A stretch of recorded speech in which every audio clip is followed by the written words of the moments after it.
ቆንጅዬ ሴት ምስጢረ ስላሴ ታምራት ትባላለች። የአዲስ አበባ ልጅ ናት። በአንድ ጽሑፏ ውስጥ አዲስ አበባ ነው ተወልጄ ያደግኩት በማለት እርድናዋን ትገልጻለች። ከትዝታዎቼ ግን ዛሬ ላይ አንድም ነገር የለም። ችግሩን በውስጡ ቀብሮ በየዕለቱ ከአቅም በላይ የሚጨምረውን ኑሮ ለማሸነፍ እንቅልፍ አጥቶ የሚኖረው አዲስ አበባ ያሳዝነኛል።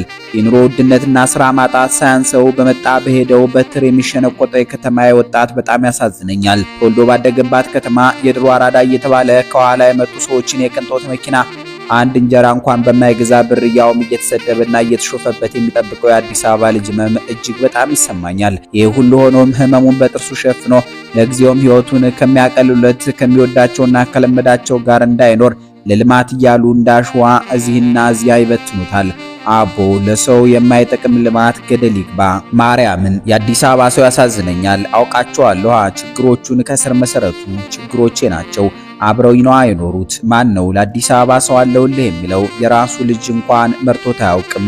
ቲሽ እያለችም ትብሰከሰካለች። ምስጢረ ስላሴ ታምራት በጣም ብዙ ጊዜ እያጋጠሙኝ ካሉና በጣም ስልችት ካሉ ነገሮች ውስጥ ሴት ስለሆንኩ የመዝናኛ ጋዜጠኛ ብቻ መሆን እንዳለብኝ የሚያስቡ ሰዎች ናቸው። ጭራሽ ሊመክሩኝም ይሞክራሉ። እንዲህ በማለት ምርርብ ላይ የምትናገረው ከባህር ዳር ዩኒቨርሲቲ በጋዜጠኝነት ትምህርት እንደተመረቀች ገልጻለች። ከዚያም በአሻም ቴሌቪዥን ዘጋቢ ሆና ለዓመታት ሰርታለች። አሻም ቴሌቪዥንን ስትገልጠው የትኛውን ቦታ ብቀጠር የቱንም ያህል ትልቅ ብሆን የሚሰማኝ ክብርና ደስታ የአሻም ቴሌቪዥን ጋዜጠኛ ነኝ ስል ከሚሰማኝ ኩራት ክብርና ደስታ ጋር የሚነጻጸር እንዳይደለ አውቃለሁ ትላለች። በአንድ የፌስቡክ ልጥፏ ደግሞ ወደፊት ዓለም አቀፍ መገናኛ ብዙሃን ውስጥ እንደምሰራ አውቃለሁ ስትል ትነበባለች። ከዚህ ሁሉ ምኞትና የጋዜጠኝነት አድናቆት በኋላ ግን ጠቅላይ ሚኒስትር ሆናለሁ በሚለው ልበ ሙሉ ንግግሯ የምትታወሰው ደስታ ጥላሁን ጥላው ሄደችበትን ኢሃፓን በጸሐፊነት ልታገለግል ተቀላቅለዋለች። ኢሃፓ በታሪክ ውስጥ ደማቅ ሴቶችን በማፍራት ይታወቃል።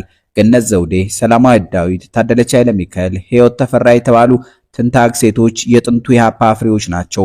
ከሁሉ በላይ ግን የብርሃኑ ነጋ እህት የነበረችውን በቅጽል ስሟ ኮልት የምትባለውን ሳተና የኢሃፓ ሴት ታጋይ ማስታወስ ግድ ይላል። ኮልት ከጃንሆይ እጅ ሰዓት የተሸለመች ሰቃይ ተማሪ ነበረች።